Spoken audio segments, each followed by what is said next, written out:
મિત્રો ફરીથી એક સમ જે ઘાતાંકનો છે, ચલ સરખા છે, આધાર સરખા છે અને ક્રિયા ગુણાકારની છે એટલે 4 + 2 થશે. અહીંયા ભાગાકાર છે તો આની નાની બાદબાકી થશે એટલે કે x ની 7 ઘાત ભાગ્યા x ની 4 ને 2 6 ઘાત. ફરીથી અહીંયા ભાગાકાર છે, ઘાતની બાદબાકી થશે એટલે કે x ની 7 - 6 એટલે 1 ઘાત અને x ની 1 ઘાત એટલે કેટલા? x.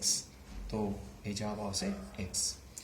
ત્યાર પછી 2870 રૂપિયાનું કેટલા ટકા એટલે r શોધવાનો છે અને 5 વર્ષનું સાદું વ્યાજ તમને આપી દીધું છે.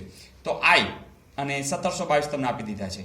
તો p એટલે 2870, r એમને રાખશું, n એટલે 5 વર્ષ. જોજો આ તો ઉડે છે, 5 દુ 10 તો 287 ને આ બાજુ લઈ જાય, 1722 287 આ બગડો ભાગાકારમાં છે, આ બાજુ લઈ જશું ગુણાકારમાં અને આપણે જે જોઈ છે r મળી જશે. તો તમે આને 6 એ ગુણશો તો આટલા આવી જશે.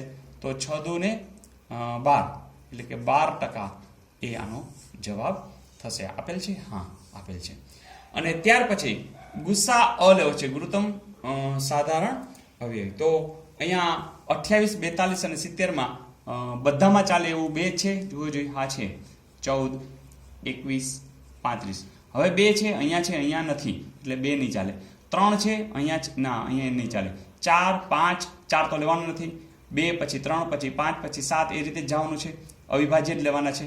તો 5 નહીં, 5 એ નહીં ચાલે. 7 તો 7 છે એ બધામાં ચાલે છે. જુઓ 7 દુ 14, 7 13 21, 7 50. બસ હવે કોઈ રહેતું નથી એટલે આનો ગુણાકાર એટલે 7 દુ ને 14 છે એનો ગુસા થશે જે જવાબમાં આપ્યો છે. ઓકે.